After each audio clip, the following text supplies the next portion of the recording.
teman-teman, kembali lagi bersama saya, Stefania Leonarda Untung dengan NIM 20011000019. Saya dari semester 5 kelas A. Nah, pada kesempatan kali ini, saya akan membahas materi mengenai penginderaan jauh dan sistem informasi geografi guna untuk memenuhi tugas materi dan media pembelajaran. Nah, langsung saja saya memulai pembahasannya. Penginderaan jauh merupakan ilmu dan teknik serta seni untuk mendapatkan informasi tentang wilayah atau gejala permukaan bumi dengan cara menganalisis data yang diperoleh, kemudian dikaji tanpa menyentuh objek secara langsung. Nah, sekarang kita masuk pada komponen penginderaan jauh. Sebagai sebuah sistem, penginderaan jauh tidak lepas dari beberapa komponen yang terkait satu sama lain. Berikut komponen penginderaan jauh. Yang pertama, sumber tenaga. Untuk memperoleh data mengenai objek di dalam suatu permukaan bumi diperlukannya tenaga. Tenaga dapat dibagi menjadi dua, yaitu tenaga alami atau matahari dan tenaga buatan atau pulsa. Yang kedua, atmosfer. Lapisan atmosfer terdiri atas berbagai macam gas seperti oksigen, nitrogen, karbon dioksida, hidrogen, dan helium. Molekul gas tersebut mampu menyerap dan memantulkan tenaga elektromagnetik yang dapat mencapai bumi. Yang ketiga ada wahana. Wahana akan menghasilkan citra yang berbeda tergantung ketinggian dan ketelitian wahana dalam merekam objek. Yang keempat, sensor. Sensor adalah alat perekam untuk mengetahui karakteristik objek tanpa melakukan kontak langsung dengan objek tersebut. Alat perekam ini menerima informasi dalam bentuk sinar, gelombang bunyi, dan daya elektromagnetik. Yang kelima ada perolehan data. Dan yang keenam ada penggunaan data. Penggunaan data digunakan dalam berbagai bidang, misalnya pemetaan sumber daya alam, meteorologi, dan geofisika. Yang ketujuh ada objek. Objek bisa yang ada di permukaan bumi dan di dalam bumi. Nah, teman-teman, sekarang kita masuk pada citra penginderaan jauh. Seperti yang kita ketahui bahwa citra adalah gambaran tampak dari suatu objek di muka bumi sebagai hasil perekaman dari suatu alat perekam atau sensor. Secara umum, citra dapat dibedakan menjadi dua, yaitu citra foto atau photographic image dan citra non-foto atau non-photographic image. Nah, teman-teman, sekarang kita masuk pada interpretasi citra penginderaan jauh, yang di dalamnya ada interpretasi citra visual.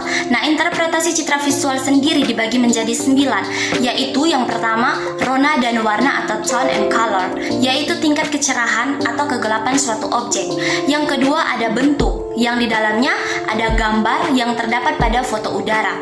Yang ketiga ada ukuran, yaitu ciri objek yang meliputi luas, tinggi lereng, dan volume. Yang keempat ada tekstur, yaitu frekuensi perubahan rona pada citra. Yang kelima ada pola atau susunan keruangan, dan yang keenam ada bayangan. Yang ketujuh ada situs, yaitu letak suatu objek terhadap objek lain di sekitarnya. Yang kedelapan ada asosiasi, yaitu keterkaitan antara objek yang satu dengan objek yang lainnya. Dan yang kesembilan ada konvergensi bukti. Nah, sekarang kita masuk pada interpretasi citra digital. Interpretasi citra digital merupakan proses penginputan dari analisis citra digital, kemudian digabungkan dengan peta dan dilakukan analisis serta dicetak hasilnya.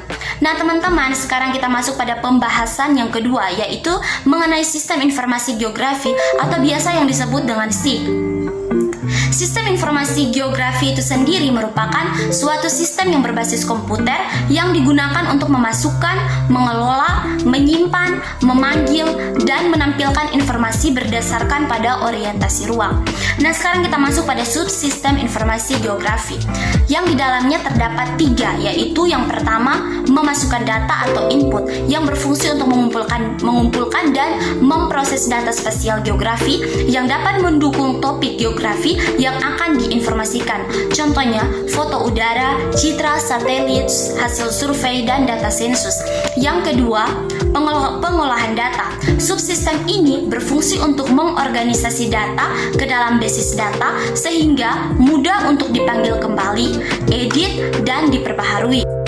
Nah, Yang ketiga ada keluaran atau output, yaitu data yang sudah dianalisis menggunakan SIG akan menyajikan hasil akhir. Hasil akhir tersebut dapat berupa peta cetakan, rekaman, tabel, grafik, laporan, dan informasi digital lainnya.